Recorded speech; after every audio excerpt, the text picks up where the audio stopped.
Nigeria's crude oil exports slumped to the lowest level in at least 3 years last month as infrastructure woes for some of Nigeria's biggest streams combined with gradually waning outputs in Angola.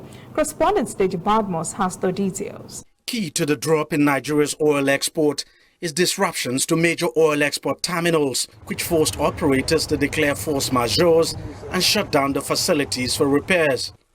Experts say in addition to that is the OPEC Plus output cuts, which pegs Nigeria's production at 1.5 million barrels per day, as against its capacity of 2.3 million barrels per day.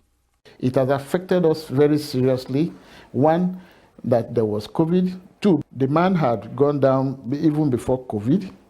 Demand for oil, especially from China, that is the highest importer of crude oil in the world. Initially, we were exporting up to about sometimes 2 million, sometimes 2 million plus, But now, they are not getting up to about 1.5.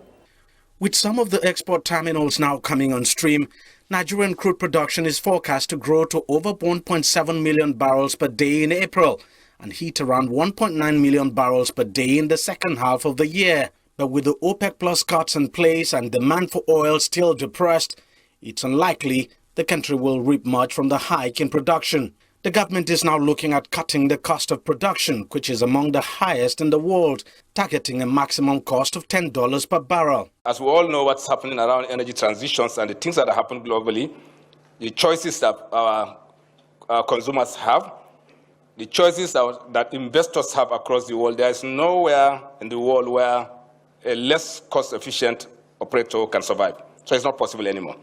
So you cannot produce $50 oil and survive today.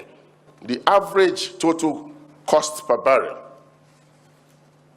is now below $30 for the joint venture agreement and below $20 per barrel for the production sharing contracts. We need to do some heavy liftings, not only to get to the optimal band of unit operating costs, but to also sustain it as part of our way of doing business. Nigeria's economy is taking a serious beating as a result of the COVID-19 pandemic and a significant drop in government earnings from oil. While crude prices are now going up, the OPEC Plus cuts in place means the country may still not reap much benefits from the higher prices. The government is now turning its attention to gas. It's scaling up investments in the sector, hoping to make a huge commercial success of the country's abundant gas reserves.